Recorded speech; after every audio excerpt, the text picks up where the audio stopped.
Buat kita pekerja gaji UMR mungkin bisa mengawali 2024 dengan sedikit senyuman karena fix ada kenaikan UMP di mana DKI Jakarta ya naik ke 5 jutaan dan jadi provinsi dengan UMP tertinggi sedangkan UMP terendah dipegang Jawa Tengah di 2 jutaan rupiah. Tapi kenapa senyumnya cuma dikit? Karena faktanya di 2022, 46% atau 235 juta rupiah karyawan, pegawai dan buruh Indonesia itu terima gaji di bawah UMP. Mungkin ada dari kalian yang pernah ngalamin hal serupa juga. Tapi ya, kalau kita lihat data kenaikan UMP. Dari tahun ke tahun di tahun 1999 UMP Jakarta pernah cuma Rp231.000. Wow. Dan anehnya, kenapa generasi orang tua kita dengan gaji UMR segitu bisa punya aset kayak rumah, tanah, mobil sedangkan generasi kita gak bisa? Dan gimana cara atur gaji 5 juta rupiah ini secara maksimal? Buat biaya sehari-hari aja berat. Seberat itu ya ternyata tapi kita sebagai pejuang UMR gak nyerah gitu aja karena berat bukan berarti gak mungkin. Aku mau share 3 strategi untuk memaksimalkan gaji UMR ini. Strategi yang pertama, get ready for the worst. Kalian tahu gak sih ada 42.000 karyawan Indonesia yang di PHK sepanjang 2023. Ini naik hampir 2 kali lipat dari angka tahun lalu yang cuma sekitar 25.000 orang. Dan ini cuma yang tercatat di sistem informasi dan aplikasi pelayanan ketenagakerjaan. Angka realnya udah tahulah pasti jauh lebih tinggi. Karena sadar atau enggak, cari kerja sekarang tuh lebih susah.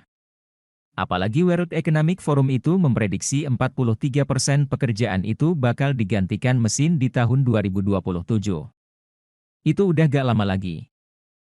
Ini langsung aja ya kita simulasi anggap kerja di Jakarta gaji UMR 5 juta rupiah per bulan masih single dan belum punya tanggungan. Nah first sisihkan dulu 10% nih untuk nabung biar gak keburu kepake untuk yang lain dan sisa 90-nya barulah dipakai untuk hidup sehari-hari seperti ini detailnya. Nah dana darurat ini patokannya kan dari kebutuhan pokok makan, kos dan transport.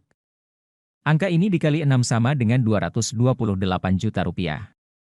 Nah ini dikumpulkan dari 10% yang udah kita sisihin di awal tadi. Nah yang kedua make money work for you lewat investasi pakai jatah 10% tadi.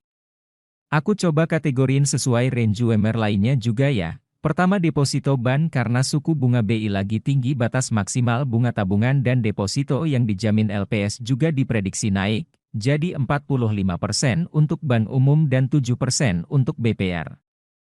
Yang ketiga adalah saham. Ada baiknya untuk pejuang UMR kalau mau masuk ke saham mulai dari sektor perbankan kayak BCA atau BRI minimal belinya kan 1 lot ya atau 100 lembar dan modalnya itu beda-beda nih tergantung sama harga tiap saham atau kalau mau coba saham luar negeri juga bisa beli ya yang market cap-nya besar dan produknya familiar kayak saham Apple. Nah bedanya saham luar negeri ini bisa dibeli mulai dari $1 aja atau 15.000 aja.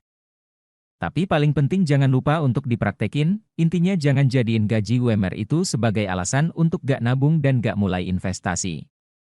Mulai aja dulu dari apa yang kita bisa kalau kita udah bisa ngatur uang. Biar kita bisa saling support juga, tulis di komen ya. Thank you for watching, semoga video ini bermanfaat.